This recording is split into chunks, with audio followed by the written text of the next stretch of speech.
السلام علیکم ملګرو. دا لاره ده، خلک پر ځي او راځي، دنیا موټرسایکلان خلک په پښو هم پر ځي او راځي. دا له شکر له خوا راغلې ده. په دا لاره کې به موږ یو شی در ښکاره کړو.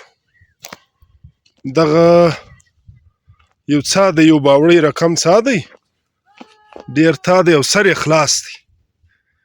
نو بار بار موږ بله واره ویډیو جوړې کړي دي چې د دا تره څانانو، د دا تره ځایونو سرونه د خانوزۍ شاوخوا دا نو دی به وبوله د خانزۍ د بازار ایریا ده، مګر د دغه سر خلاص دی. دغه خلک دلته خلک ورته ګرځي، دا افغانیان کوچنیان چې دا کوم پسونه چې ګوري دا هم دلته ګرځي. دغه دا مخامخ په لار کې دی. دا تره یو کال دوله مخه دا تره کیسه هم پېښه شوله چې دا خلک یې ایله شو. نو اوس دا وګورئ، دغه څا سر خلاص دی. په دغه کې خلک ایله کېدای هم سي او ورچ هم کېدای سي.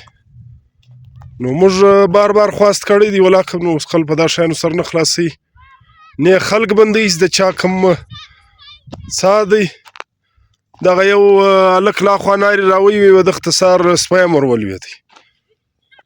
نو چې سړی خاص کر د شپې را رواني، ډېر غټ څا دی، ډېر غټ کډی دی.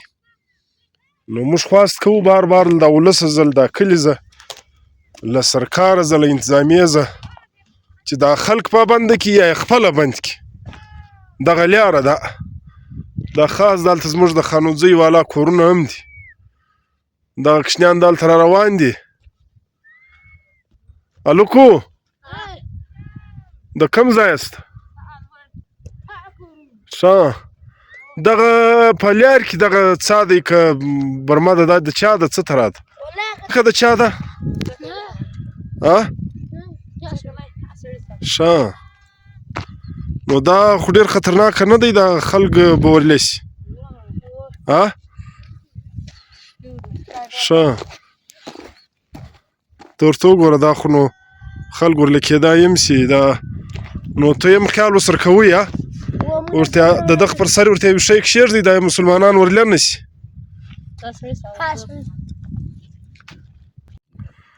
دغه تا ول دغه له پارون د موټرسایکل ورلی سو؟ موټرسایکل پرون ورلی سو، صدیق خلاص سو. ډېر غټ لاندې هم دی، ډېر لاندې دی، بېشکه لاندې دی. بیا په دا تره لار کې د وینې دا کوچنۍ لار ده، خلک راځي صدیق خلاص سو. شپې هم ناوخته ځي، څوک پر موټرسایکل راسي چاته معلوم نه وي. دغه وجه دا بند سي. دا زموږ د کلي والا خلاص کړی دی.